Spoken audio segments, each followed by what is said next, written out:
자, 오늘도 우리가 함께 솔로몬에 대한 말씀을 나눠볼 것인데요. 지난주 말씀을 잠깐 복습하고 오늘 말씀을 이어가 볼게요. 지난주에 하나님의 은혜로 솔로몬이 왕이 되었다라고 했어요. 그리고 하나님께서는 이 솔로몬에게 꿈에 나타나셔서 무엇이든지 구하는 것을 내게 주겠다라고 이렇게 말씀하셨어요. 그러자 솔로몬이 무엇을 구했다고 했죠? 맞아요. 지혜를 구했다라고 이렇게 말씀드렸어요. 오늘 말씀은 이 솔로몬이 드디어 이스라엘 역사상 가장 위대한 하나님의 성전을 지은 그런 이야기예요. 오늘 말씀의 제목을 한번 읽어볼까요? 오늘 말씀의 제목은 솔로몬이 언약궤를 옮겼어요. 솔로몬이 언약궤를 옮겨왔어요. 여러분들 혹시 한 가지 일을 가장 오래 한 기간이 얼마나 되나요? 이제 얼마 후면 우리 고3 형 누나들이 수능 시험을 치르게 될 것인데요. 이 수능 시험을 준비하기 위해서 지난 몇 년 동안이나 이렇게 열심히 준비해 왔어요. 그런 것처럼 오늘 솔로몬은 하나님의 이 성전을 짓기 위해서 무려 7년 동안이나 준비를 했다라고 말씀하고 있어요.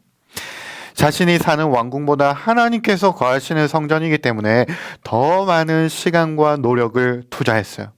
그 당시에 구할 수 있는 보물, 가장 좋은 건축 자재들을 구해서 성전을 지었기 때문에 무려 이렇게 시간이 오래 걸렸어요. 솔로몬은 하나님의 성전을 짓는 일에 최선을 다했어요. 그리고 이제 솔로몬이 만든 이 하나님의 성전이 완성되었는데요. 이제 무슨 일이 남았을까요? 바로 하나님이 함께 하심을 상징하는 이 언약궤를 성전의 중요한 곳인 지성소로 옮기는 일이 남았어요. 하나님의 거할 집이 이제 완성이 되었으니까 하나님이 이제 성전에 들어오는 일만 남은 거예요. 그런데 이 언약궤는 하나님의 임재를 상징하는 아주 중요한 물건이기 때문에 그 누구도 이 언약궤를 쉽게 이동할 수 없었어요. 이 중요한 언약궤는 그동안 한 곳에 있지 않고 계속해서 이동을 했었어요. 처음에는 실로라는 곳에 두었다가 전쟁 때문에 언약궤가 여기저기로 옮겨지게 되었는데요. 모든 전쟁을 물리친 이 다윗은 이 언약궤를 자신이 거했던 가장 안전한 곳 다윗성으로 옮겼어요.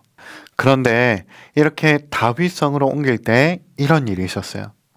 모든 전쟁을 다 이기고 돌아온 다윗은 약간 기고만장하면서 이제 이 중요한 언약궤를 자기 성으로 들여보내라고 너무 쉽게 그냥 부하들에게 이 일을 맡기고 진행시켰어요. 그런데 그 옮기는 가운데 큰 사고가 일어나고 말았어요. 언약궤를 옮기다가 실수로 그 거룩한 언약궤에 누군가 손을 댔는데, 그런데 그 사람이 그 자리에서 즉사하고 마는 큰 사고가 일어나고 말았어요. 그러자 다윗은 이 언약궤를 옮기던 일을 멈추게 되었어요. 하나님의 이 임재를 상징하는 이 언약궤를 우리가 아무 준비도 옮겼다가 하나님을 이 소홀히 여기는 이 마음만 가지고 했다가 안 되겠다라는 것을 그제서야 깨닫게 됐어요. 그래서 다윗은 만반의 준비를 해서 율법에 기록한 대로 아주 신중하게 이 언약궤를 옮기게 되었어요.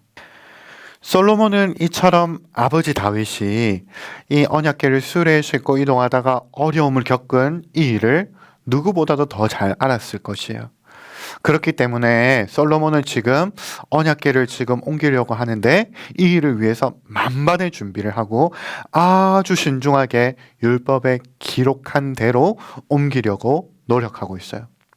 솔로몬은 먼저 언약궤를 옮기는 일을 위해서 이스라엘의 장로들 그리고 모든 지도자들 다 소집했어요. 또 옮기는 이 날짜를 모든 이스라엘 사람들이 한 곳에 모이는 이 성전 앞에 모이는 절기로 정했어요. 왜냐하면 언약궤를 옮기는 일을 모든 사람들이 다 볼 수 있도록 그렇게 하기 위한 것이었어요. 그리고 율법에 기록된 대로 이 레위 제사장들이 옮기는 일을 그 사람들에게 맡겼어요. 그들은 이스라엘 자손 중에서 거룩하게 구별된 사람들이었어요. 그리고 이제 언약궤가 성전으로 들어올 때, 그러니까 하나님이 들어오실 때 솔로몬과 모든 백성들은 성전 앞에서 하나님을 맞을 준비를, 만반의 준비를 하고 있었어요. 그리고 언약궤를 옮긴 후에 하나님께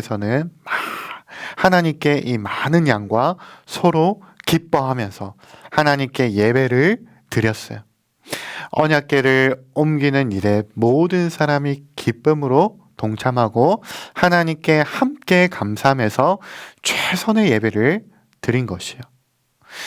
여러분들, 솔로몬이 이렇게 신중하게 최선을 다해서 언약궤를 성전으로 가져온 이유가 무엇일까요?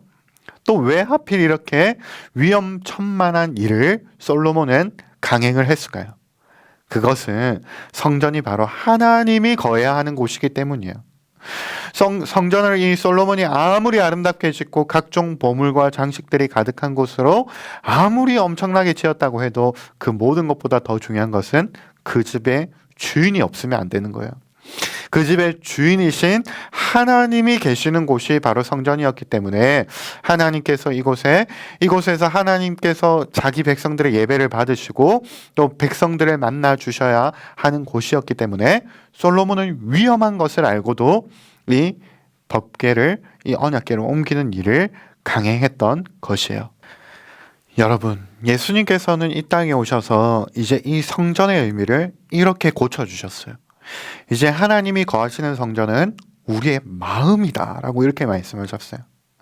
그러니까 우리가 하나님을 만나기 위해서는 지금도 저기 이스라엘에 있는 그 성전에 가서 만날 것이 아니라 우리 마음이 하나님의 성전이기 때문에 우리는 우리 마음에 계신 하나님을 날마다 어디에서든지 만날 수 있다라고 말씀하셨어요. 그리고 이렇게 우리 마음이 성전이고 하나님께서 거하시는 곳이라고 한다면 성전에 꼭 필요한 것, 각종 보물과 장식으로 내 겉모양을 꾸미는 것보다 더 중요한 것은 바로 우리 마음에 하나님의 임재를 상징하는 그 언약궤, 말씀을 둬야 된다라고 그렇게 예수님께서는 말씀하셨어요. 우리 친구들은 마음속에 이 하나님의 임재를 상징하는 말씀을 두고 있나요? 만약 우리 마음에 이 말씀이 없다면 그 마음은 텅 빈 것과 같은 너무나도 허무한 마음만 가지고 살아가는 사람들이에요. 마치 하나님의 성전인데 하나님은 계시지 않는 그런 겉보기에만 화려한 성전의 모습처럼 말이에요. 사랑하는 우리 초등부 친구들은 이 마음속에 하나님의 말씀이 가득하기를 축복해요. 그래서 언제 어디서든 하나님께서 나와 함께 하신다는 것을 느끼고 텅 비어 있는 마음이 아니라 하나님의 은혜로 가득 찬 그런 마음으로 하나님과 늘 동행하면서 살아가는 우리 모든 초등부 친구들이 되기를 예수님의 이름으로 축복합니다. 아멘.